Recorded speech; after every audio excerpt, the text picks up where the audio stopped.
नमस्कार। कहानियों के सफ़र में आप सबका बहुत स्वागत है। आज हम सुनेंगे रविन्द्रनाथ टैगोर जी की कहानी राम कन्हाई की मूर्खता।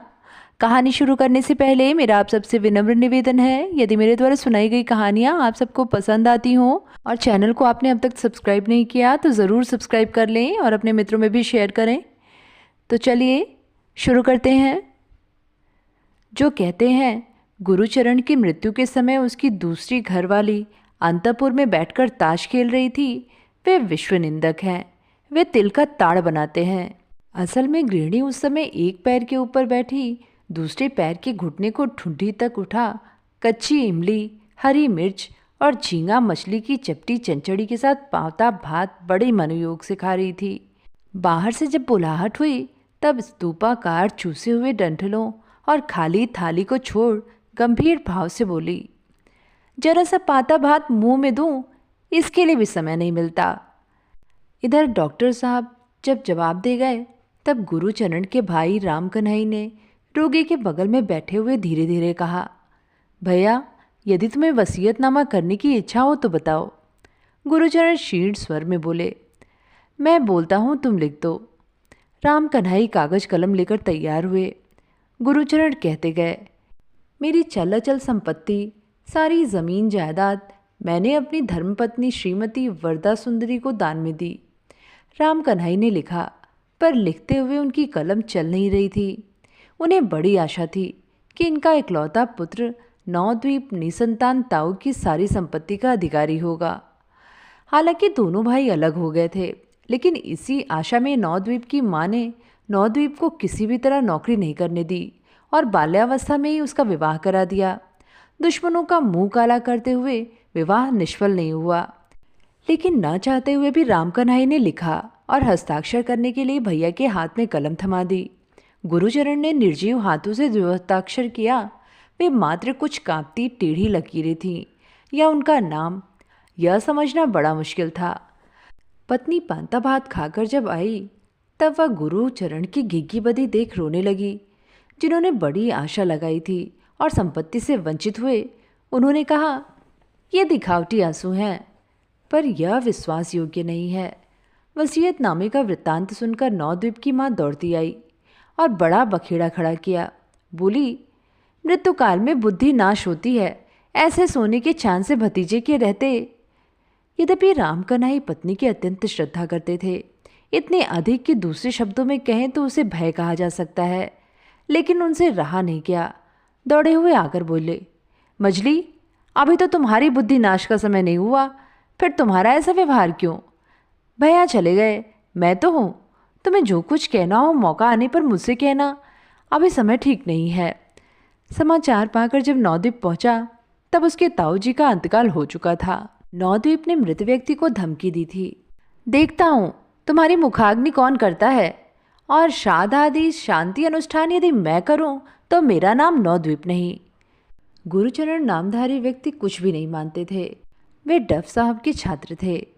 शास्त्रानुसार जो सर्वापेक्षा अखाद्य वस्तु थी उसी से उनकी विशेष परितृप्ति होती।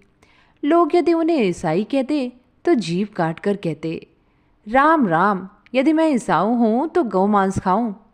जीवित अवस्था में जिनकी यह हालत थी, सद्य मृत्यावस्था में वे पिंडनाश की आशंका से जरा भी विचलित होंगे, ऐसी संभावना भी नहीं। लेकिन फिलहाल इसके अतिरिक्त प्रतिशोध का दूसरा कोई मार्ग नहीं था। नवद्वीप को यह एक सांत्वना मिली कि यह व्यक्ति परलोक में जाकर मरा रहेगा। जितने दिन इहलोक में रहा जाएगा, ताऊ जी की संपत्ति ना पाकर भी किसी प्रकार पेट चल जाएगा। पर ताऊ जी जिस लोक में गए हैं वहाँ भीख मांगकर पिंड नहीं मिलता। जीवित रहते अनेक सुविधाएं हैं।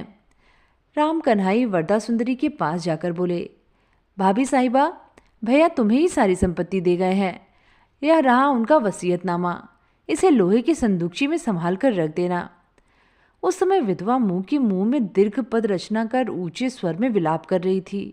दो चार दासियां भी उनके स्वर में स्वर मिलाकर बीच बीच में दो चार नए शब्दों की योजना द्वारा शोक संगीत से सारे मोहल्ले की निद्रा दूर भगा रही थीं।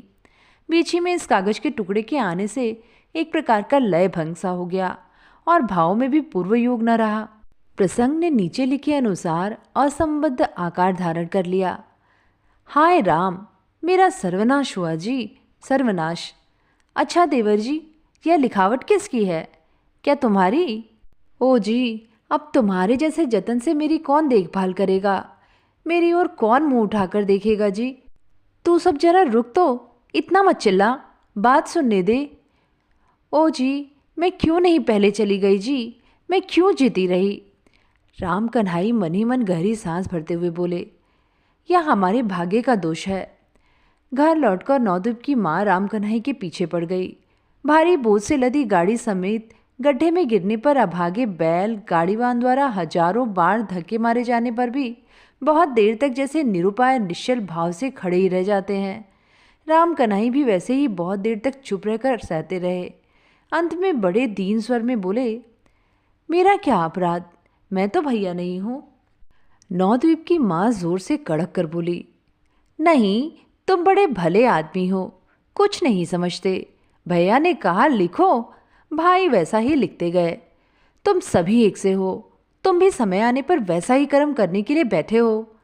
मेरे मरते ही किसी मुझौसी डाइन को घर में ला बैठाओगे और मेरे हीरे के टुकड़े नौदीप को अथाह सागर में झोंक दोगे।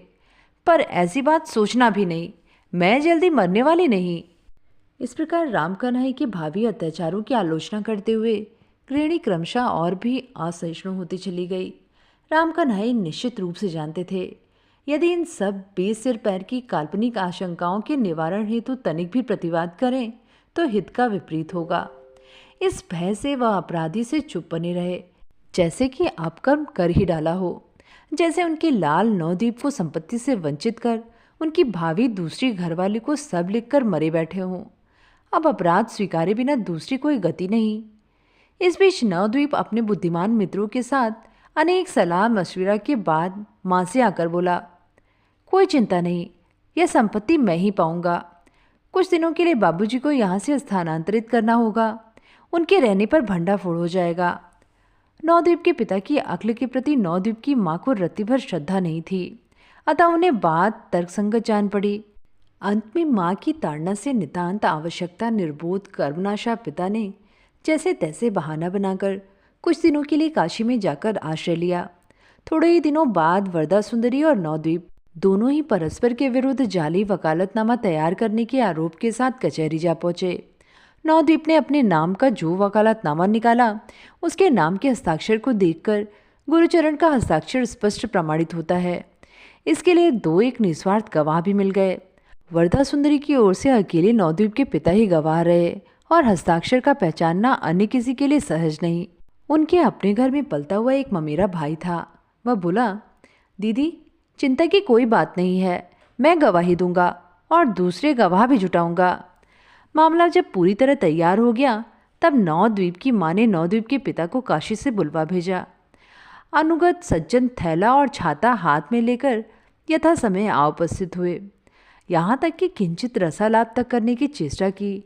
हाथ जोड़कर मुस्कुराते हुए बोले, गुलाम हाजिर है, अब महारानी की क्या अनुमति होती है? गृहिणी ने सिर हिलाकर कहा, बहुत हुआ, अधिक हंसी ठट्ठा न करो। इतने दिन बहाना बनाकर काशी में बिताए, एक दिन के लिए भी मेरी याद नहीं आई आदि। इस प्रकार उभय पक्ष बहुत देर तक परस्पर के नाम पर प्रेम का अभियोग लगाते रहे। अंत में नालिश व्यक्ति को छोड़कर जाति पर जा पहुंची। नवद्वीप की माँ पुरुष के प्रेम के साथ मुसलमान के मुर्गी वात्सल्य की तुलना करने लगी। नवद्वीप के पिता ने कहा, रमणी के मुख में मधु, हृदय में छुरी है। यद्यपि इस मौखिक मधुरता का परिचय नवद्वीप के पिता को कब मिला, कहना कठिन है। इसी बीच राम कन्हई को सहसा कचहरी से एक गवाह का समन मिला।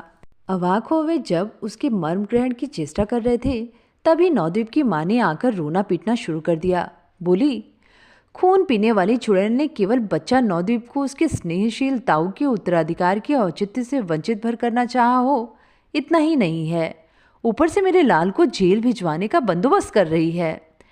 और अंत में धीरे धीरे सारे मामले का अनुमान लगाकर राम कन्हई की आंखें खुली की खुली रह गईं। वे ऊंचे स्वर में बोल उठे, तुम सबने यह क्या सर्वनाश कर डाला? गृहिणी धीरे धीरे निजमूर्ति धारण कर बोली, क्यों, क्या इसमें नवद्वीप की ओर से कोई दोष हुआ है? क्या वह अपने ताऊ की संपत्ति लेगा नहीं, ऐसे ही बिना प्रतिवाद के छोड़ देगा? कहाँ से एक कानी खसम खानी कोढ़िन आकर करती धात्री को जम बैठी। कहाँ से एक कानी खसम खानी कोड़ी नाकर करती धरती हो जम बैठी। इसे कौन उच्च कुल दीपक कनकचंद्र संतान सह सकती है। मान लिया कि मृत्यु समय में तथा डायन के मंत्र बल से किसी मूढ़मती ताऊ को बुद्धि भ्रम हो भी गया हो और उसके हीरे से भतीजे ने यदि उस भ्रम को अपने हाथों सुधार लिया हो तो ऐसा क्या अपराध हो गया। हद बुद्धि राम कन्हई ने जब देखा कि उनकी स्त्री और उनका पुत्र दोनों मिलकर कभी तर्जन गर्जन तो कभी अश्रु विसर्जन करने लगे, तब सर पीट कर वह चुप बैठे रह गए। अन्न त्याग दिया, जल तक स्पर्श नहीं किया। इस प्रकार 2 दिन मौन अनशन में बीत गए। मुकदमे का दिन आ गया। इस बीच नवद्वीप ने वरदा सुंदरी के ममेरे भाई को डरा धमकाकर प्रलोभन देकर ऐसे वश में कर लिया था कि उसने अनायास ही नवद्वीप के पक्ष में गवाही दी। जब जयश्री वरदा सुंदरी को त्याग दूसरी ओर जाने को उद्यत हो रही थी, तभी राम कन्हई की पुकार हुई। अनशन से मित पाए सूखे होठ, सूखे मुंह, वृद्ध ने कांपती दुर्बल उंगलियों से गवाह मंच के कटघरे को जकड़कर पकड़ लिया। चतुर बैरिस्टर ने अत्यंत चतुराई से पेट की बात को निकालने के लिए जीरा शुरू की। बहुत दूर से आरंभ कर सावधानी से अत्यंत धीर वक्र गति से प्रसंग के निकटवर्ती होने का उद्योग करने लगे। तब राम कन्हई जज की ओर घूमकर हाथ जोड़े बोले, हुजूर, मैं वृद्ध अत्यंत दुर्बल हूँ। मुझ में अधिक बोलने की सामर्थ्य नहीं। मुझे जो कुछ कहना है संक्षेप में कह देता हूँ। मेरे बड़े भैया स्वर्गीय गुरुचरण चक्रवर्ती मरने के समय अपनी सारी संपत्ति का वसीयतनामा अपनी पत्नी श्रीमती वरदा सुंदरी के नाम कर गए। वह वसीयतनामा मैंने अपने हाथ से लिखा और भैया ने अपने हाथ से हस्ताक्षर किए। मेरे पुत्र नवद्वीप चंद्र ने जो वसीयतनामा पेश किया है वह जाली है। कहते कहते कांपते हुए राम कन्हई मूर्छित हो गए। चतुर बैरिस्टर विनोदपूर्वक बगल के अटर्नी से बोले, वाइजो, इस आदमी को कैसे कसकर पकड़ा। ममेरा भाई दौड़ा हुआ दीदी से जाकर बोला, बूढ़े ने सारी मिट्टी पलीत कर दी थी। मेरी गवाही से मुकदमे की रक्षा हुई। दीदी बोली, ऐसी बात है, आदमी को कौन पहचान सकता है। मैं तो बूढ़े को भला आदमी समझती थी।